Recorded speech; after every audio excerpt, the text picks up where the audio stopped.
We are live. Father Miller here. Welcome back, everybody. Got Archer here.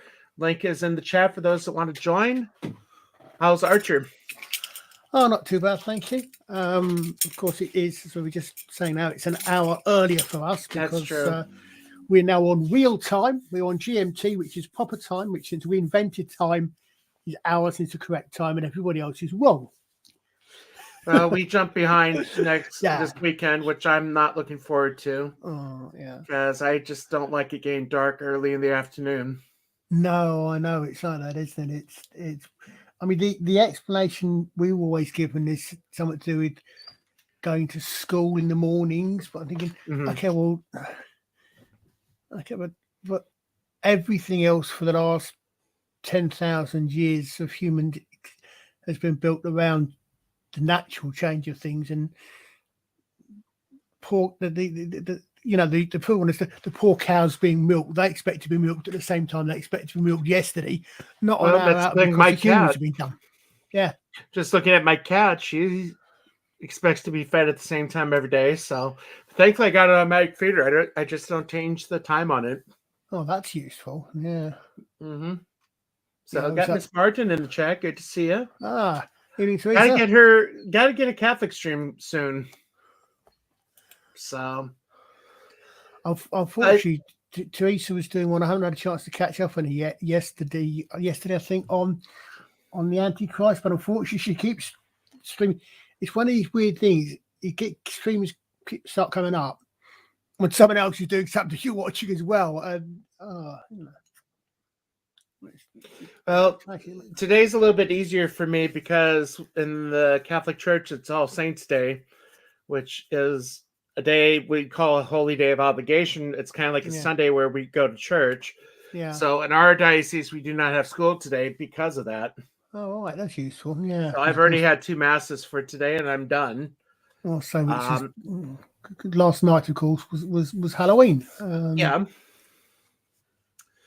And then we won't talk about what's coming up. I think it is on Tuesday. What goes on in your country? I was going to say, yeah, we've got Tuesdays going to be fireworks both sides of the pond. Yeah, our side, yes, I can celebrate our side. I can't celebrate your side on that.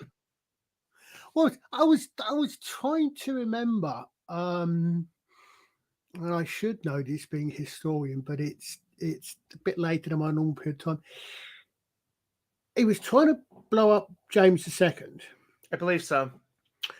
But I've got a suspicion that James II was one of those monarchs who, in a period of, let's say, religious strife, whichever side, was actually reasonably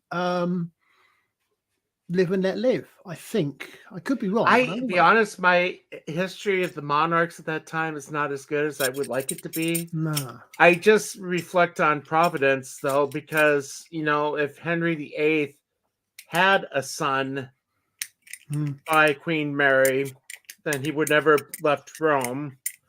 And I don't know, England would still be Catholic today. Ireland wouldn't have been persecuted. My ancestors probably never came to America then. Yeah, you can't. You just don't know, do you? You just don't know. I mean, with everything that was going on the other hand, with everything that was going on in Europe at the time, it might have just pushed the split, if you will, a generation down the line. It might come under whoever. Well, that's the thing. And teaching, I teach church history right now, and we just are getting up to the Council of Nicaea next week, which is 325 AD. One of the kids yesterday was asking me about the Orangemen because I think we were talking about anti-Catholicism in America and how the Puritans were not for the Catholics, and for some reason that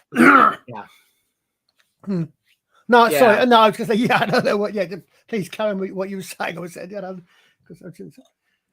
so it was that brought up to the Orangemen. So I was telling them about the troubles in Ireland, or at least Northern Ireland, with the marches and all that stuff. Oh, very few people can hold a grudge like our cousins on the Emerald Isle. It's I think some of my blood goes back to the Northern 400 Ireland. years old. That little bomb is what, 1600s? 500 years old now? Well, Henry VIII was 1540s. 1550, Oh, yeah. I think. Well, I mean, heck. I'm allowed to use that word, I think. Good choice. You think about it, it goes back, I mean, being a medievalist in the language, the phrase beyond the pale. The pale was the bit of Ireland with William the Conqueror and the Normans, or maybe a couple of generations after William, owned. So from that point of view, it goes that far back. And you've got, you talk about the council. Was Nicaea the one where they decided it's because it's in the Nicene Creed. Nicaea was the first council of the church, so it was because of a guy by the name of Arius teaching that there was a time when Jesus was not. Anyway, it's where we get the Nicene Creed from. So I remember that from school. Yeah, because it's a lot later, isn't it? I think is it the one in 1215 where you get priests, where you get priestly celibacy and other things. I think that's. Be honest, I never have taught that part. I don't know when celibacy kind of became mandated. Well, okay, let me rephrase that. It's around the time of the council. No, it's around the time of the Council of Trent that it became mandatory. Right. Okay. Prior to that, it was really supposed to be mandatory, but you did have priests having families and all that stuff because they would hand on the land and the money and all that stuff. So they weren't supposed to be doing it, but they did. Because it's. So I remember. I know there was a council because I know Whitby is famous for two things. One, that's where Dracula landed. 160 some odd. Love the name. There was a council at a Whitby, and I think that was one of the ones where I think Whitby was the one where. Good evening, gentlemen. I think Good Whitby evening. was one of the ones where, or was the one where it was decided that the Catholic Church, which of course was the only one, would follow the Roman rite as opposed to the Celtic rite. Yeah, that's right. I remember that from Like the me, Sister Fidelma histories when they first started. Yeah, no, I do remember. I do teach about that. I didn't really go into too much depth, but there was the question whether it was going to be the Irish way or the Roman way. Yeah. So, gotta say hi to Father Apple. Good to see you, and Bob. Justin. Hello. Thanks for having me. Is it permissible Yeah, to bag good and to see you board guys. while we talk? I think it's allowed. Okay. What Yeah. do you what do you think? Do you think the father's as or something? Bagging and boarding. What do you think he's as his stream or something? Oh yeah, right. Yeah. This is the other real BBC. We bag and board comics. Well, Yes. I'll tell you, Justin, as you can probably see, I got a few new omnibuses. Wow. Yes, in that backdrop behind you, I can totally see. Yeah, I think you showed that to me last time. Hey, how's the volume? I'm sitting kind of far back from this microphone. You're I don't fine. wanna- Okay, good. I know I'm loud naturally, so I just finished this one from the golden or the silver age. Oh wow. do you read anything current? Not on purpose. Sorry, honestly, it's probably been a year since I've been to our local comic shop. Uh-huh. You saw the Avengers video that just came out, right? I didn't see an Avengers video. The stars.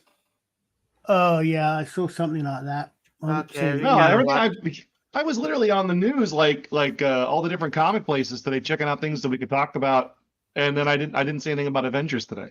No, it was basically Mark Ruffalo, Scarlet, Mark or Robert Downey Jr. Ooh, nice. Paul Bettany, I think, was on it as well. Yeah, basically it's vote for Harris video. A political video. Well, yeah. I gotta let Father Apple know. I do have a PSA 10 of Caitlin Clark's Bowman card. That's very cool. I've just been trying to collect some cheapies for my nieces for Christmas because they're all huge Caitlin Clark basketball fans, and so Ah. if I see some deals, I try to pick them up. Thank you for explaining to the non-sports Brit who Caitlin Clark is and what this is in regards to. Okay, so Yeah. Archer, the three of us here, I grew up in Iowa. I went to college with Father Apple. I've known Justin since high school. Caitlin Clark is an University of Iowa basketball player that really became probably one of the best ever. And No probably about it. She's broken every single record that she's able to break, and probably set a couple more. And she's gotten men to watch women's basketball. Yeah, that's how popular she is. So. Yeah, I mean, it's that big of a phenomenon around here. It's weird to say that she would be this generation's Michael Jordan, because obviously Michael Jordan's Michael Jordan. But as far as the impact that she's had on the popularity of her sport, there is no denying that she's their Michael Jordan. Other fans were like, the Minnesota game this year was the best, where more of her fans showed up to their game than their own fans, to the point where the stadium, their own home stadium, was booing them and cheering Indiana Fever. And they talked about it in their conference. They're like, I can't believe this. We're booing it. With two fathers on the team, I probably shouldn't make comments about I can understand why men would watch women's basketball. It's okay. We got the church lady queued up if we need it. I don't know if Father Apple has seen the church lady clip I have queued up. We'll just play it real quick. It's only 3 seconds. All I can say right now is shame, shame, shame, shame, shame. That's what we play when they drop profanities on the stream. That was a clean transition. You're upgrading. I like it. Well, no, beautiful thing with StreamYard, and you have it on the queue. It's kind of like a little soundboard. Yeah.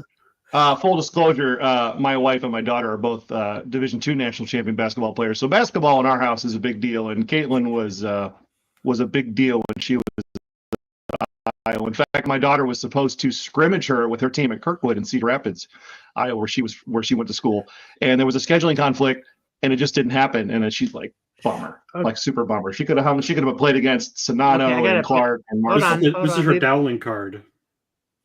Oh, gee. Oh, wow. Yep. So that's high school. Oh, wow. That's going to be worth something. Okay. So from someone who A, has no interest in sports whatsoever, and B, comes from the country which invented the game that you call football. Sorry, we call it rugby. I'm slightly confused about having a scrimmage, because that sounds a bit rude, but I presume it's somewhat slightly different to what it is in rugby. It's a game, but it doesn't take place on any like a level of competition where it's more like an exhibition. It would be like an exhibition game where it doesn't count towards their seasonal record, but it's more or less for the teams to get experience. I mean, it's a big deal for the smaller schools, because they will, like, my daughter went to a much smaller school, and to be able to play what we call a Division I team, which is the height of college sports. That's like the most money, the most exposure. That's why it would be a big deal. Oh no! So I know scrimmage is a thing in rugby. It's the thing where they all get up in a donut and stick their heads down. But that's interesting. I mean, something that struck me, as I said, as I've never been particularly sports oriented, but it seems to me, from what I see from my side of the pond, with my lack of interest, that for some reason, am I right in thinking that for some reason in America, college sports is even bigger than the grown-up version of the big sports? Yeah. Which I don't quite understand why that is, but as I said, I'm not a sports person, so I can feel that one. It's a pride. It's just a pride thing. I mean, for example, in the state of Iowa, we do not have any national pro teams. No baseball teams, no football teams, no basketball teams. All the pro teams are in different states, which is why you will find a very strong attachment to our universities. Half the state, most of the state's probably Hawkeye fans, which is one university, and most of their state on the other, like the west side of Iowa, is what they call Iowa State fans or Cyclone fans. It's two big teams. But yeah, it's just a point of pride. I mean, we look at Caitlin Clark, who's from Iowa, went to an Iowa school, broke all these records. I mean, she's our superhero from our state.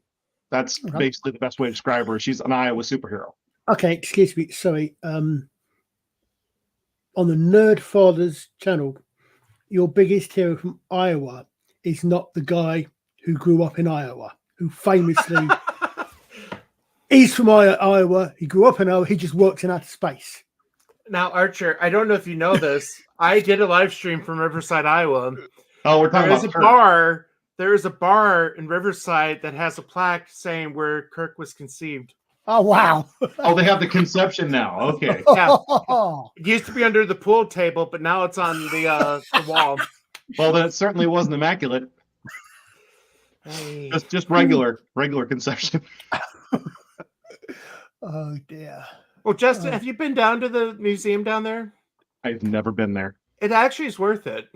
I'm sure it is. I just never.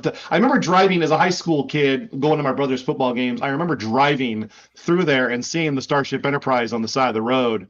You know, back in whatever they had there as a landmark back in the 80s and the 90s. But that's as far as it got. I didn't become kind of a Star Trek fan until Next Generation came out. And then I kind of fell into watch the old stuff on my black and white when I would go to bed at night. They'd have like old Star Trek on at like 11 o'clock. Well, they still have the Starship Enterprise down there, but they also have like a big statue of Kirk. And within the museum, they actually have artifacts, relics from the show. I swear I thought you were going to say from planets that they have visited. I was like, I really hope they have that. That'd be great.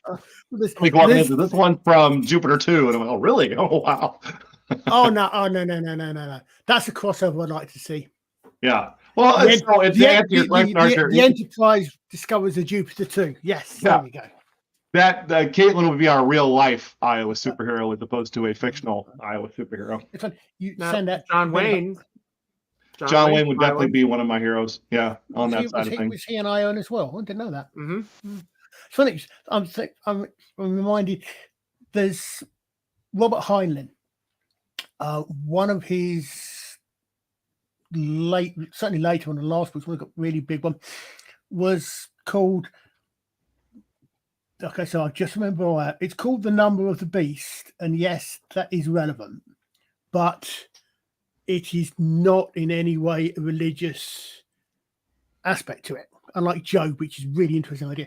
But that's completely. But the title, there's a bit in that where it's like it's Robert Heinlein, so it's science fiction set in the future, but there's a bit in that where they're discussing.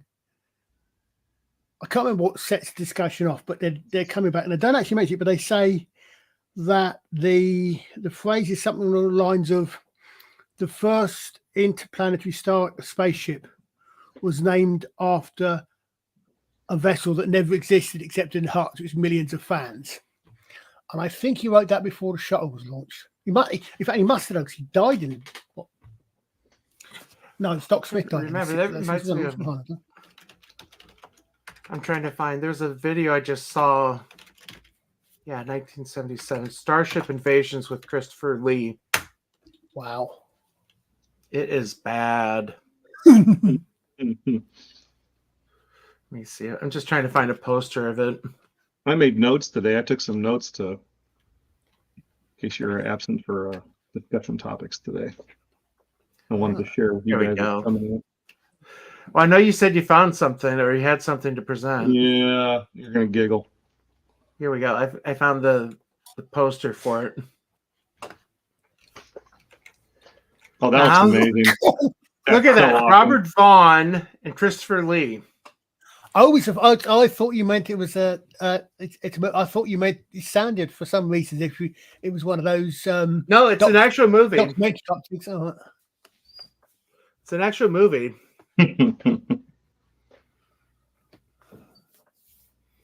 But no. So what was it, Justin? You had?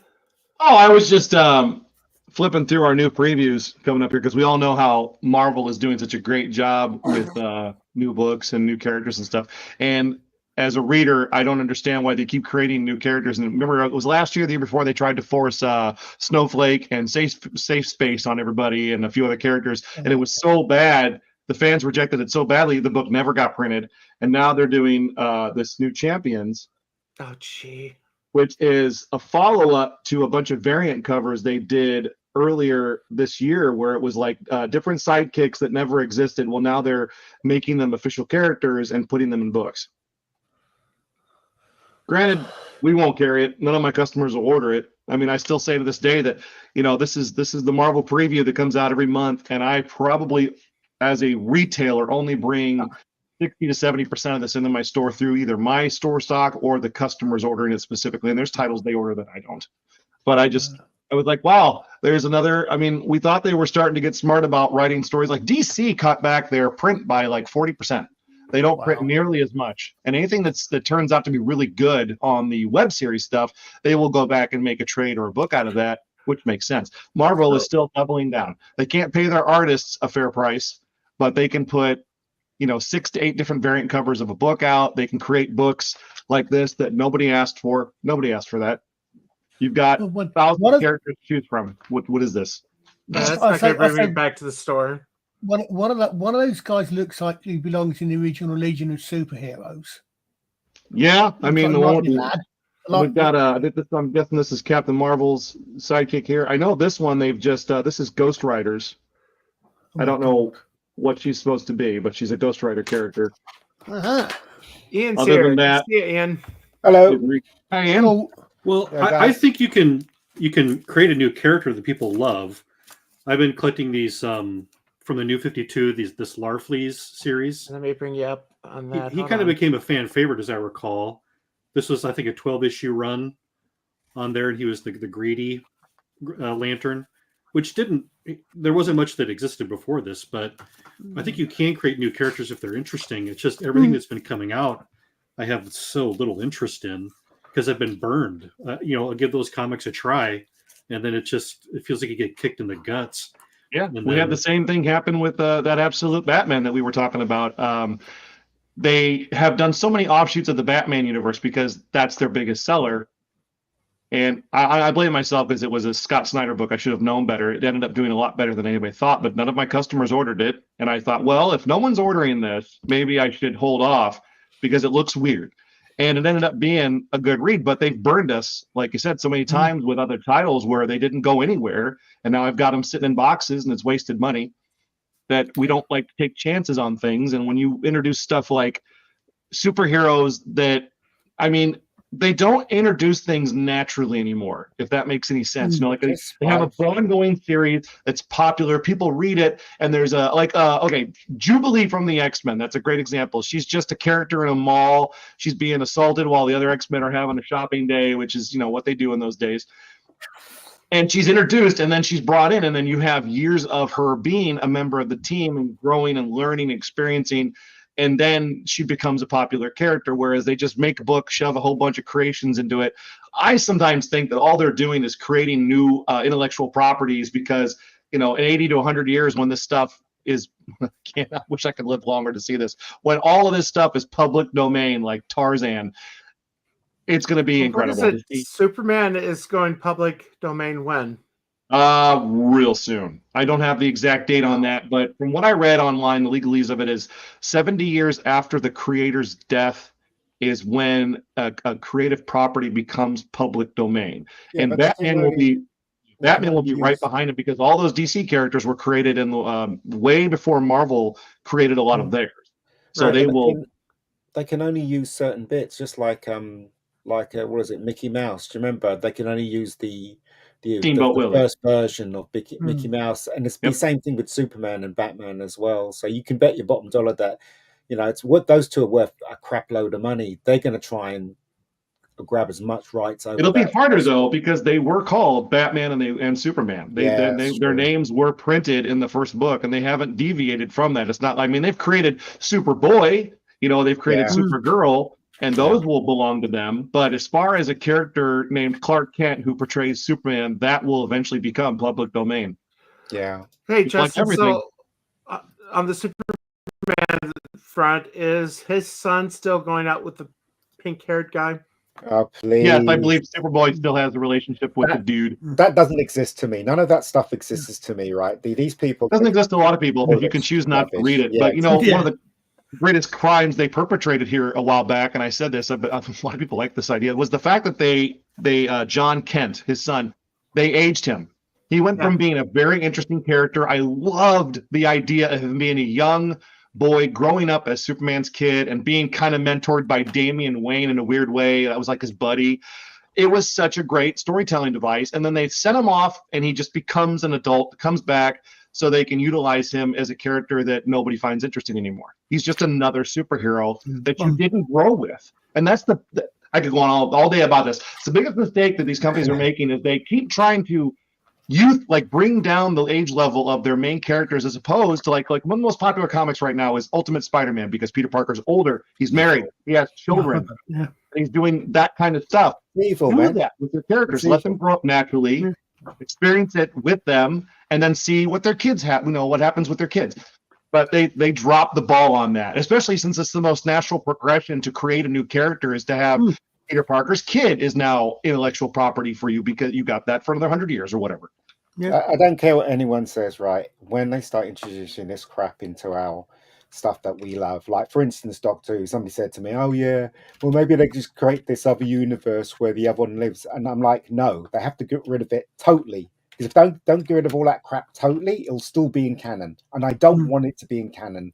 So with as you mentioned, Superman and all the rest of it, and all this nonsense they've stuck in it because they're spiteful, because they want to destroy things that we love. I want it all gone, all of it to be gone. Then I'll start reading. Again.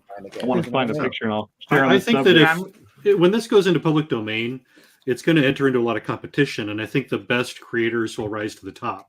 Absolutely. So, like, here's a couple of Wonder Woman covers, both from New 52. Wow. But if you look at these, let me see if I can get without the shine. Now, which one are you going to buy? One which on one the right. has a prettier cover? The one on the right. Yeah, The one on your left. Yeah, and those were only a few issues apart. But if you get but some people like the more cartoony style, some like the more realistic style. So I think that if you get the best artists and the best writers, even if DC doesn't own the rights, if they're still producing a good book, I'm going to buy it. But if Dynamite does it instead, I might buy Dynamite's version, or Titan, or whoever is publishing the best one. Batman looks like he's put on weight there, doesn't he? Well, that's Yeah, what but I mean, this is the thing I like about the old World's Finest from the 50s. Because I mean, you got the sons against each other. Yeah, but that's just silly. Well, yeah, but I mean, it's like there it is. They always had stupid covers like that, didn't they? But that's the thing that drew me to it.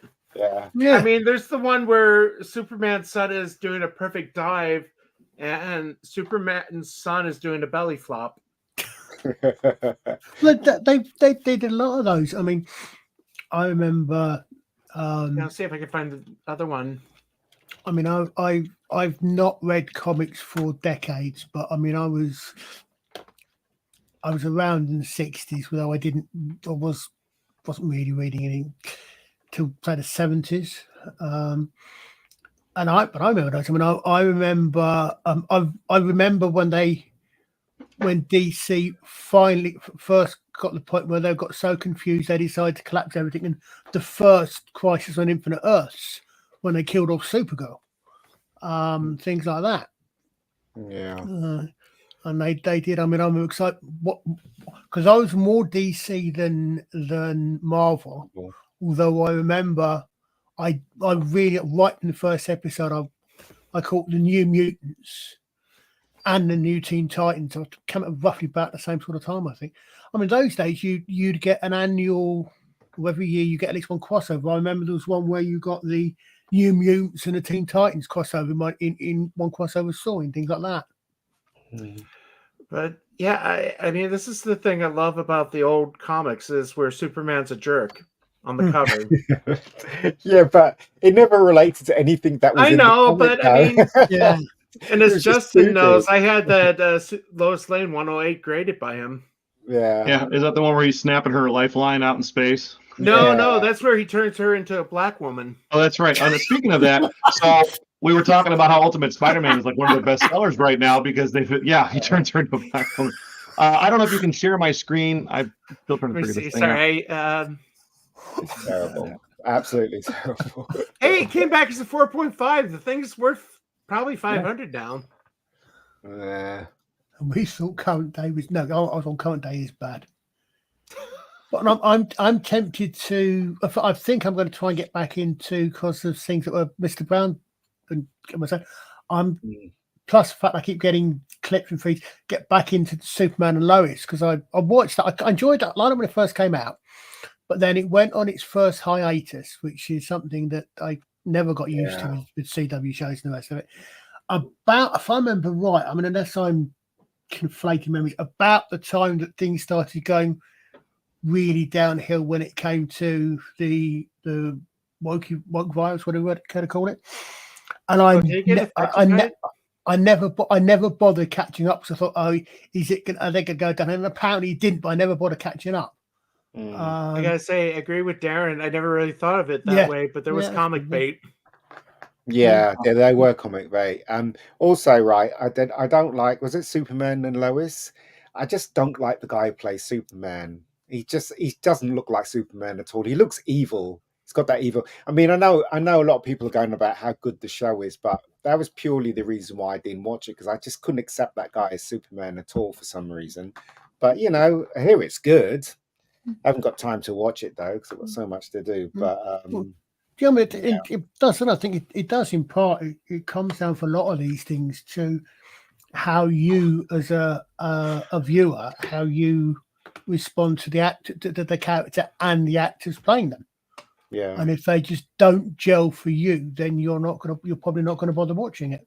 I just don't like this regime that's ruling Hollywood now. I saw the picture from the new Running Man. It's got wait, they're doing the Running Man again? They're redoing it. So basically, the guy that was in Twisters, he plays the Arnold Schwarzenegger character, and the girl they got to be with him isn't very good looking at all. Hollywood has got this downer on beauty when it comes to women. It's this woman of color, and there are loads of women of color in this world that hits the mark when it comes to beauty, and they pick this woman. And I just don't understand. I do understand, because they want to chop down everything that we love, because they're spiteful and horrible and evil. So it's just annoying. That's why I will not watch that. I can't watch it. Why would I watch it? So it's just annoying. So yeah, this is the upcoming issue of Ultimate Spider-Man, and everything in the universe was awesome. Everybody loves the book, and then they went, and I don't know if this is supposed to be Felicia Hardy. The book has not come out yet, so I'm holding judgment. But if they have swapped her out for an obvious different character, that'll be just Marvel doing the same thing. That's like, I don't know why they took another popular series and they decided to make Felicia Hardy look completely different. Isn't this part of the copyright thing, that if they create a new character, a new version of a character, they can now extend that use of it for another 100 years? I don't have all the details, but that sounds correct. If they change it up. I'm not sure who Felicia Hardy is, but I would say that looks like a comic. I'm surprised a comic cover like that is allowed these days. I'll show you who she is. Hang on a second. I've got a great picture. I remember, wasn't there some fuss a couple of years ago about a Black Cat? No, that's the name I was thinking. Okay, now this is the Black Cat. Isn't Black Cat a white woman with blonde hair? She has white hair, actually, like silver hair. Oh, of course, yes, white hair. Sure. I don't know if you can show it, Chris. That was a custom piece I got from Sozomaica at the show I went to this year. Hold on, is that on Facebook that you sent me? Yeah, I didn't know how else to get it to you. Okay, hold on. You may have to crop it. You may have to crop it. I don't know. Yeah, I think I'm gonna have to crop that. Because wasn't there fuss a couple of years ago about a particular cover on a Spider-Man where they had one of the female characters was coming over top of a roof, I think, and was rather complaints about the pose. We're talking about the Spider-Woman variant cover that was done by a famous Italian artist named Milo Manara, and he is famous for drawing adult material. He did a cover where she's crawling down a building wall and her outfit is painted on her because that's how he draws. What kills me is the cover was a 250 ratio variant. That means to get that cover, you had to buy 250 copies for your store. It's not like it was on the wall with all the comics. That was behind the counter as a very expensive buy. The fact that someone grabbed that image and said, look at what they're doing. Nobody was doing that. It was a artist's expression of the character, and it was a hard to get item. It was like an exclusive on someone's website. That's about where it was at. And they used that to fire up the people. And then after that was all over, they put Spider-Woman in a leather jacket and made her pregnant. Yeah, it's stupid, isn't it? And that's why that cover is now $700 on eBay. Oh, yeah. But did you know that Milo, he did a whole series of other covers for other characters in that same year? Yeah. He did a Women of Marvel. He did a whole bunch of stuff for Marvel. Then after that cover happened, we don't see anything from Milo anymore. It's obvious what people want, isn't it? That's the thing. And they're not giving us what we want. And they're so... Why does everything have to be queer these days? I don't understand. What is that all about? There's the latest issue. I just... Oh, wow. Hello. Hello, nurse. Pull it out of the sleeve, and you won't shine. Hold on, wait. I'll just... Take it out of the protective coating. I'm not certain because of the glow, but was that another female character said yes, that's another woman behind her, isn't it? So they've changed the color of that character then. Yeah, Black Cat's been established for almost 50 years. Yeah. Maybe close to that. I mean, I don't understand what look, why can't they just create more characters for people of color? And again, to be fair, I don't know that that's Felicia Hardy. It may be some other character portraying, like they put it on the cover to get you to go, oh, what are they doing? And then they draw up controversy. It creates people talking about it, and it sells books. So it may be something completely different, but the fact that it's probably not. It's probably exactly what we think it is. Yeah. Okay. I was going to ask, Justin, is there any new Geiger comics coming out? So I think they're just finishing that storyline. They're doing it. Jeff is doing it in breaks, which I actually kind of like, because in the end, it saves money and it creates better storytelling because they don't have to create filler every single month, which is what the industry did for so many years, where they'd have a great storyline and then it would be over, and they'd have to find something to fill that comic book with for every month, so the issue would continue to come out. So Image has been breaking on a lot of their series. It's kind of the thing they do. They'll do 6, 8, 12 issues, and they'll break, and then they'll wait till they have another idea, and then you'll get some more. But that's part of that whole Ghost universe that they've been doing, where they have Rook, which is a great book, and Redcoat, which is a pretty interesting story. I don't read it a lot, but and Geiger, they all take place in the same universe on different parts of the timeline. And eventually, I think we're going to see that we'll see a big crossover down the road, because that's what you do. That's how it works. Well, there's a store, I could say it since it's not really too many people watching, but outside of Walnut, probably about an hour and a half west of Council Bluffs, Des Moines, there's Walnut around exit 460 on I-80, which is a antiques town. There's a comic book store there that has like a ton of old comics, but the problem is the guy's selling it for what the book value is. Oh, like full value? I mean, there's been a few comics I went in there. It's like, I would love to get this, but he's selling them for a few hundred. One of them was like Herbie. I just discovered Herbie from the 50s or the 60s. He's a fat furry. That is his hero name. He is the Fat Fury. Oh, Fury! I'm reading that wrong. Sorry. Yeah. I have too many anime friends. Sorry, you said Herbie. I was thinking it was going to be a comic about a white Volkswagen, and then I'm a 52 on the front. No. But I think he was. The comic store said the issue that the comic stores had was going for $20, and I'm like, I'm not going to pay that. He said he'd be willing to drop it down to 16. It's like, I'm still not paying for that. How did entertainment become so toxic and stupid? And I just don't understand. Because we didn't gatekeep. Ian, I can answer your question as to why they don't come out with their own characters. They do. And when they come out with their own characters, you get Safe Space and Snowflake and Safe Space. You get the Acolyte. I'm purely. You get whatever the heck their new games are, but I'm purely talking about people of color. I don't understand why they're putting up with this nonsense. I really don't. They should be demanding that we get new characters rather than hand-me-downs. Oh, sorry, yeah. So yeah, definitely. I mean, I thought you meant those people come out with their own characters because they found. But no, why not? Yes, exactly. Oh Lord, brilliant. Did anybody buy it? There's a lot of room for expression in the industry, and as someone who retails, you just have to wade through all the stuff that nobody's going to be interested in, and just focus on what's really important. I mean, that's a youth book that was written to target a youth audience.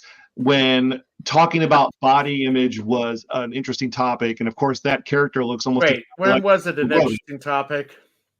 Well, for some people it was an interesting topic. I'm not saying this, Yeah. Very small minority. but No, I mean, yeah, A very large minority. Getting a very large minority. Yeah. Chris, answer It's to really, answer really your question. Geiger is still going. It's current Okay. series right now. Yeah, I was checking to see if Like I when the said, last issue- I think I have the first run of the series and then never Yeah, really they're- kept up with it. Well, their issue 10 comes out in February, so it's currently running right now. What about I knew the Ice that. I Cream just Man? wasn't Is that sure if it was still going to be running? over. Say what? The Ice Cream Man? No, that one's on hiatus. I Really? think. When did that happen? Well, like I said, none of these series are ongoing. I have everything here except the one thing I needed, which is my actual order book. But I've been skipping over here off camera. I can tell you, you guys can see me, but I cannot The see Ice you. Cream Man. Yeah, I'll bring one of those image. I mean, it was kind of like a twisted Twilight Zone. Oh yeah, comic. it was weird. Looks like issue 43 is November. So oh no, I'm sorry. It's in the order book. It's coming out in January. So it's still going. I guess I don't have anybody at the store that orders it, so it's hard to remember all the different titles. Here we go. I'm gonna bring up an image of one of the covers. I Well, actually I have think, this. like, as we talk about all these woke comic books coming out and stuff. I mean, I'm fine with that because I think there's room in the industry for all kinds of comic books. I want there to be war comics, horror comics, superhero comics, Western comics, all the woke comics you want, but then let the customers decide where they agreed. spend their money. No, Now but you only have the whole one point, genre. You Well, have the woke reason comics, why it's and that's bad is all. because they're literally taking the stuff that we love and turning it into, destroying something that we love. That's why it's bad. I look. You know what? It's been said thousands of times. I'm not going to carry on. These people are horrible. They really No, you're are. absolutely right, though. You're right, because I mean, I feel the same way. It's different. It's one thing to create something for a demographic and say, here's a book for you. It is another thing entirely to take something that I used to run home after getting beat up by bullies and That's grab onto and be my escapism so I can handle the pressures of being a kid and being that, and taking that from me and changing it completely. And then I no longer have my thing because apparently you need my thing and need to change it. Yeah. I understand that 100%, which is why you got to buy the new G.I. Joe book coming out on the 13th. If you're not checking out the Energon Universe by Image, you should be. Transformers, G.I. Joe, and Robert Kirkman's new book, Void Rivals. If you want to run to something that ignores everything else that's going on so far, that's what I would run to. And yet you could tell that they don't even have the brains they were born because it cannot be cheap. It must be quite expensive to produce comic books. I understand that. I fully understand that. So if you have a run of a comic book, since we're talking comics here, which is popular, which is selling in the whatever a high number of sales is for comic, great. You can then use the money from that to help fund the more the more lower level comics that a lot of people aren't going to be interested in, but some people may want. So great, you can afford it. But if you turn your main ranges into something that hardly anybody wants, your sales are going to drop, and you literally punching yourself in the nose. It seems a really strange idea to me that if you make something that's popular, then you can use that money to make something that is popular with a lot less people without annoying. Yes, exactly. I mean, it's like the whole thing with Doctor Who is obviously, Ian and I are both with the Doctor Who things is probably our biggest thing being Brits. But I know where you're coming from, Ian, but I agree. I would really love to completely decanonize everything after Capaldi. Yeah, the same thing with comics as well. All this rubbish they put in, like Superman getting raped in jail and all that nonsense. Shit. I want it gone. I didn't even know that was a thing. I didn't know it was either. Yeah. I want it gone. I I heard want about all that stuff gone, right? Because if it stays, that means it belongs in canon. And Yeah. I do not want that. All that stuff Well, needs to go. All Yeah, of the it. biggest problem with that is the human factor. And I've spoken to a lot of people in the industry these last couple of years because I've been going to shows and really taking the time to learn a little bit about this. You're talking about a group of people who, I mean, the egos alone that are involved in running these companies.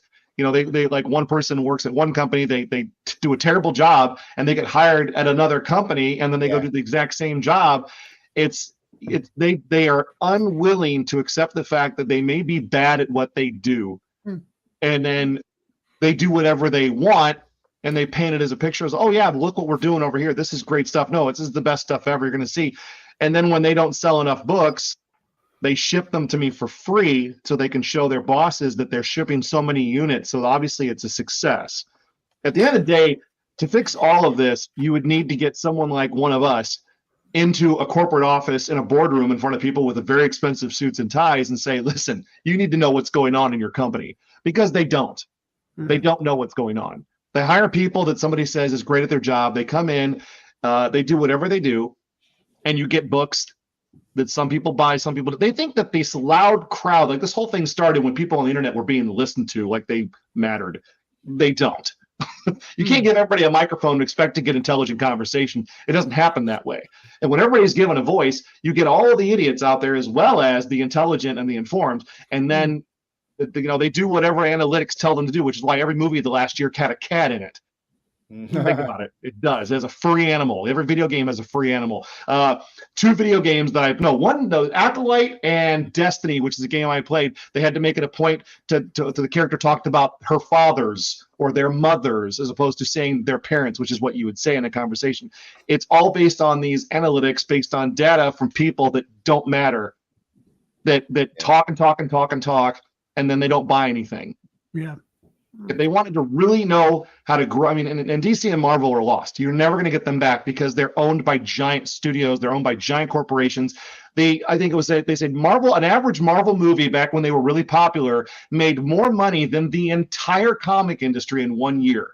Yeah. They flatten them. You can't compete with that, which is why you have to look at other companies, for example, Image, where they have to make money on their property. Otherwise, they go out of business. They have to be successful. So you get stories, and all these guys who are getting let go from Marvel and DC because they're offensive to whoever's working there at the time, they run off and do their own thing, and it becomes a huge success. Thus, Jeff Johns. So, speaking of offensive, I have to let Ian know I loved the movie. Ian sent me Deadpool. Yeah. The third Wolverine. I loved it. Okay. It is a good film. It is a good film. Okay. It earned the R rating for sure. Yeah. But I mean, that's the thing. I have not been that excited for a Marvel film. It's not a Marvel film. Probably since Endgame. Well, it's not a Marvel film. It's a Fox film. It's a Fox film the whole way. Okay, but still, I mean, I have no desire for anything. I mean, I didn't watch any of Agatha. No. I watched the whole thing, and it was pretty good. It was pretty good. Well, Agatha. I hate to say it. I know the characters involved. I know what the message they were pushing, and there was cringe moments, a lot of them, but it kept my attention. Right. What it was. I mean, I'm paying for Disney Plus. I have to watch this stuff. I suppose to get my money back. I've heard the same thing. Don't let Big J back on, please. Yeah. I mean, the Acolyte was terrible. That was a terribly written, terribly executed show. Agatha was exactly what you expected it to be. It was a bunch of wine moms and the gay kid who just moved next door. They didn't pretend to be anything else, and they didn't try to muscle in on something else. They created something that's definitely, you don't need to watch it. If you don't care, you won't miss anything. But the show itself was written to the point where at least it followed ABC, storytelling structure, and it had a point and it went somewhere. Whereas Acolyte was Jedi in the forest trying to find the virgins with mind detectors or metal detectors. Didn't make any sense. No, the Acolyte was look. Let's look at the core of the Acolyte. The Acolyte was there to destroy the good Jedis, to destroy the idea that Jedis was good, and that's exactly what it did. And they add the queer stuff in there, and they add witches in there. But the idea is to destroy. This is what these people are doing. They're like burning books in World War II. That's what they're doing. But they're burning stuff that most people like. The geeky stuff. And to create a new generation of idiots. That's what they're trying to do. And I'm going to have no part of it. Good luck to everybody who wants to be part of this nonsense. Seriously. Well, I would just say I posted on Twitter. I saw a 15-second clip of Ironheart coming up. Rubbish. It looks garbage. It looks pure rubbish. Garbage. How long has that been in the cat? Hasn't that been ready for about 3 years or something? They finally decided to dump it. I was watching. I can't remember. I genuinely can't remember what it might have been. I don't think it was Mr. Brown. It might have been. What's that? What are you watching? Might have been Critical Dream. They had a Marvel had just released. Disney Marvel had just released a list of the stuff that's coming up over the next couple of years. With clips from them, and I thought one of them was I think one of them is called. Is it? Marvel Zombies or something. Yeah. And I thought, okay, isn't that everything since Endgame? Marvel Zombies have been done on a while. I think it was like 2 years ago. I put up a comparison between the stuff Marvel was going to be releasing in DC, and it was like 40 things. They're still doing the same thing. Look at What If. What If would be great if they did. Like, I remember one comic was What If Uncle Ben didn't die. Yeah. They're not doing stuff. That's a good comic. Ultimate Spider-Man. Yeah, exactly. He's alive in Ultimate Spider-Man, and it's good. Well, they're using it as a platform to push their crap. And what if Captain America became president? Exactly. I can't watch this stuff anymore. What a wonderful world that would be. Yeah. What if Sergeant Fury fought World War II in space? That would. I mean, space Nazis. But see, that's where the problem is with the current genre is that you should be able to have a movie that's just a Captain America movie about going to war, a Batman movie about solving crimes, a Superman movie about fighting aliens, but they all make them the same. They just make a superhero movie. And you don't have any of the genres in there, which might bring in different audiences. So, like your comment about they're making a TV show for wine moms, that kind of makes sense because then you have a little niche crowd that's for the wine moms. But it feels like so much of their stuff is just for an audience that's not me, and I certainly have the superhero fatigue. Like I've got zombie fatigue, big time. If I never watch another zombie movie, I'm fine. Amen. On that one, Army of Darkness. Are you up for watching Army of Darkness again? That doesn't count. That's a skeleton movie. That's a Bruce Campbell show. That's different. That doesn't fall in the same purview. There's also, I think, it strikes me as as I said. I mean, I think the only thing I've seen of Disney Marvel. In fact, I think the only Disney thing I've seen since Endgame was I saw WandaVision. The first couple of episodes were quite good. That was enough for me. And I saw the first episode of Falcon and the Winter Soldier and was out after all that. But from what I've seen of the comments and the reviews, they seem to. The writers seem to completely and utterly underestimate the intelligence of their audience or think they're so smart because both the Acolyte and Agatha all along, it seems there was. I'm sure I've seen people who are big fans posting, and in fact now, and Lord of the Rings as well, so not just Marvel, coming out, posting the big reveal. Fans of the original actually guessing what the big reveal is going to be like. Okay, like what's his face is going to be Sauron, and it turns out, guess what? He's Sauron. What the other guy he's going to be Gandalf. Guess what? He turned out to be Gandalf. They reckon that the kid is going to turn out to be Wanda's. Who cares? No, what I'm saying is that these things come out, and the quote creators seem to think they're being so smart, and yet they've got people who know the IPs are spotting all of the big reveals before the shows even start. Look, the bottom line is we're living in a world where people blatantly lie to us, right? People in charge, and expect us to believe it. But we're getting clever and clever as each day goes on, right? One day there's going to be an explosion, right? And I'll probably be dead before that happens. No, that'll be next Tuesday. Yeah, exactly. Governments will be overthrown. The working class people will demand, justice, and then that will be that. But they're pushing it. They really are pushing it. So if I say I'm thinking Douglas Adams now, the cybernetics division, Oh my The god. Serious the people that Cybernetic will be the Corporation. people that will be put against the wall when the revolution begins. Curiously, a copy of the Hitchhiker's Guide to the Galaxy that fell through the future from 1,000 years in the future under the entry of Serious Cybernetics course said the people who were first against the wall when the revolution came.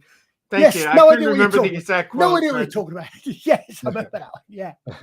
Have you seen? Did you see this clip on with Elon Musk's robot was watching iRobot? Did you ever see it? It's like a true thing. It's like the robot was watching it, and it was like stepping back because it couldn't believe what it was watching. We're all doomed. I tell you, we're all doomed.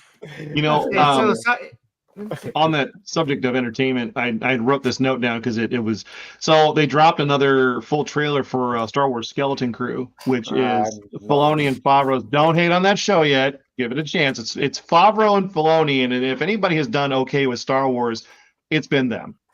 I mean, you got to be honest. Rebels was a huge hit. Clone Wars was a huge hit. Mandalorian was a big hit.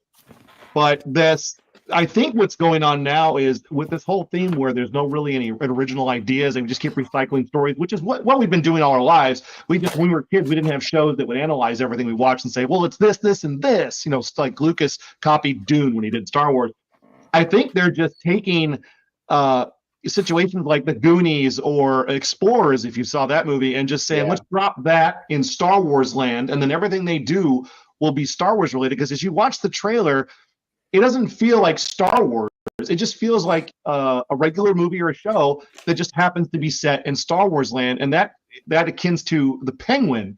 If you haven't watched The Penguin, it's an excellent show that doesn't require the name Penguin. It's just a character. It's a very mafia Sopranos type show. And that's one of those shows that I'm enjoying. And I can't wait to watch the episode because it's so well done. But it's Paul was saying that it's a great story that just happens to be using those characters. Batman does a detective show. Well, here is a gangster in a gangster show.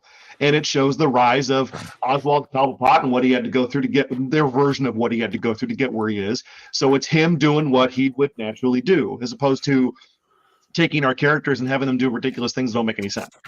I'm sorry, but if the Penguin doesn't end up in a tuxedo and a top hat with an umbrella with a rifle in it, talking like Burgess Meredith, I'm not interested.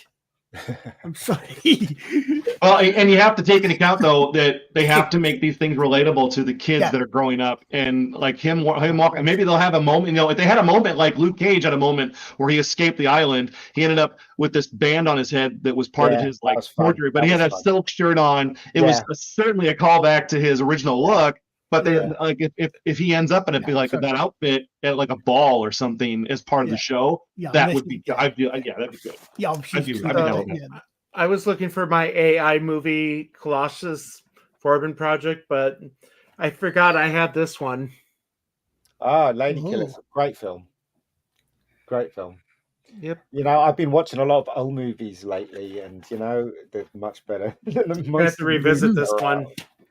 Yeah. Al Guinness became Catholic during the filming of Chesterton's Father Brown movie. He did indeed.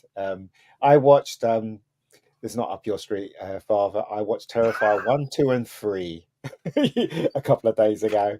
That film is horrible, but it's fun. So the third one was fun, but there you go. Well, we're coming up on the hour. I got to get going soon. I know I don't want to keep you guys either. I don't agree to that. I want to keep talking.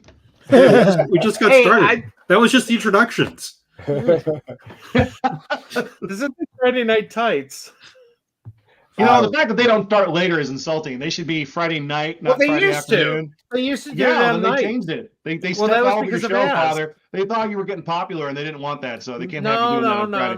No. They started that before I did this. They actually moved it from Friday night to afternoon because of his schedule. And now Az is gone. Yeah. Az is gone. They've got, Desperoo? Desperoo. Kitty. That guy should get a haircut, man. That's all I can say. I think Az was. I didn't I see some Az. I haven't watched it on. I think Az made a guest. There Hey, she Kitty. is. But Get Hey, me Kitty. down. All right. There We had to have analytics said we had to have a cat, so I brought the cat in so we get more views. you go. There you Oh, go. no, Mine's More sleeping views. somewhere. Well, good to hear from you guys again. Yeah. So, like I said, I mean, I'm starting to start streaming again. So I'm going to try to do it every Friday. So if you guys are free, yeah, I'll skate out work. I'm down for that. sounds good. I'm usually free. Yep. Anybody anything to plug?